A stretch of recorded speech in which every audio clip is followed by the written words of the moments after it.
Alright, everyone, so here in Australia, Prehistoric Planet Episode 3, Swamps, is out. That is for Prehistoric Planet Season 2. And the episode starts off with a mini little pterosaur baby that has just hatched and is on its own little island. Now, I thought we strayed away from the island episodes, but apparently we start off on an island, but it is surrounded by swamps anyway.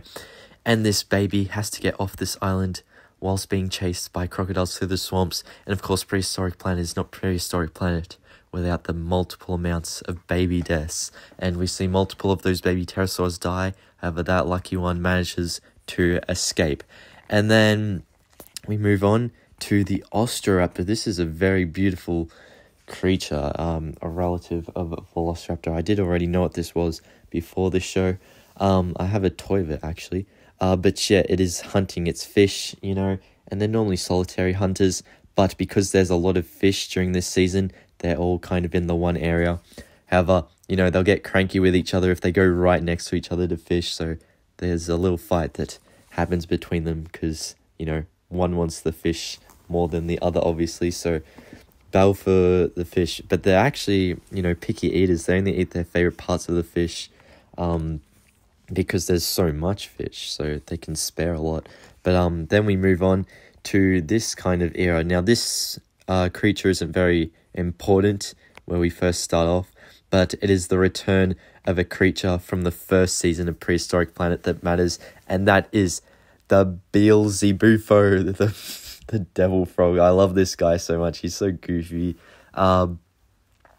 But yeah, we've got footage of him rolling down a hill and he face palms himself. It's crazy. I love it so much. Love you so much, Beelzebufo. But yeah, it is this time, instead of eating baby dinosaurs, it is looking for a mate. So it vibrates in the water.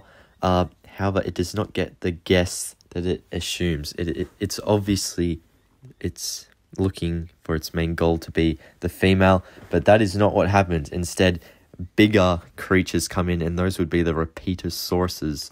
So, those kind of disturb the Beelzebufo, and, all the noise that the sauropods make means that Beelzebufo is unable to find its mate because it's the frog throating vibrations aren't loud enough. So, Beelzebufo has to move on somewhere else, but it's still in the sauropod territory.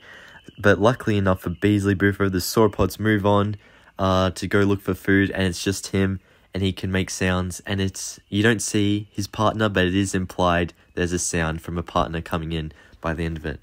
And after that, we move on to the Pachycephalosauruses. Now, people were pretty excited about the Pachycephalosauruses, I believe, and there is a fight between them, and as you can see on the sides, all the other Pachycephalosaurs, they're watching this fight go on, and it is between a little young Pachycephalosaurus and the elder male. Now, it does appear at first that the young Pachycephalosaur wins because he's more agile and all that, so he steps on him, kind of like a Jurassic Park victory, almost, where, the dinosaur steps on him, then roars.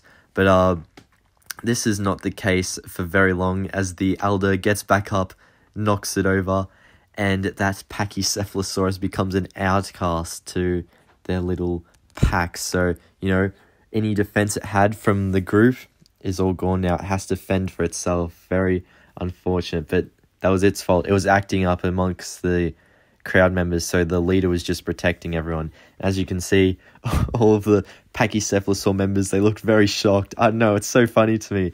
If you look at the face of the one on the left, it just looks so shocked. I don't know what it is about it, but it's just so funny to me.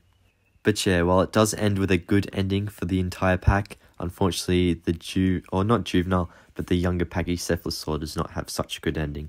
Now, we move on to the final act of this episode 3, and that would be a look at the North American creatures, which it starts off with Edmontosaurus. So yes, do hype yourself up, because Tyrannosaurus Rex does appear in this episode. We also get Triceratops.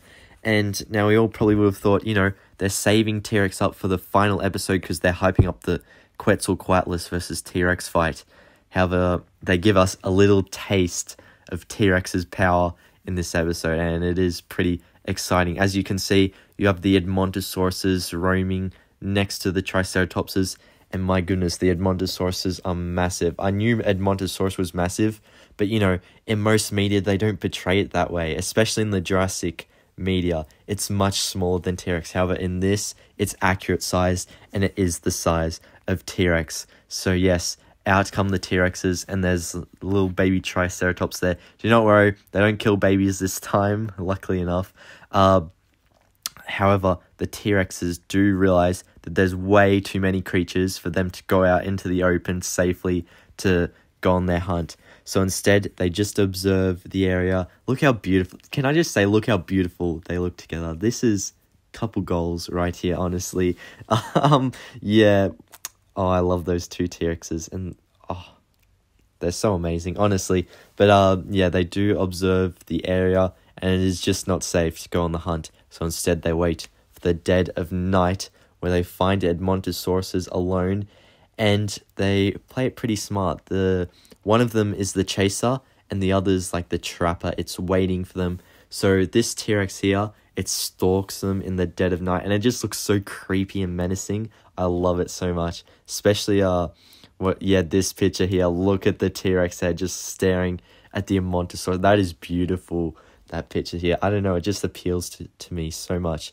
But this T-Rex is like the chaser, and it's going to chase the Edmontosauruses into the other T-Rex, where that T-Rex will grab it, and its partner will help grab a hold of it. So it kind of sits down, and they make some noises to get the Edmontosauruses alert, so they'll be ready to start running. And oh, it's such a cool scene. I wish it did happen in the day, but it makes sense. It has to happen in the night because, T-Rex have that night vision. Or not night vision, but, more powerful eyes than the Edmontosauruses at night.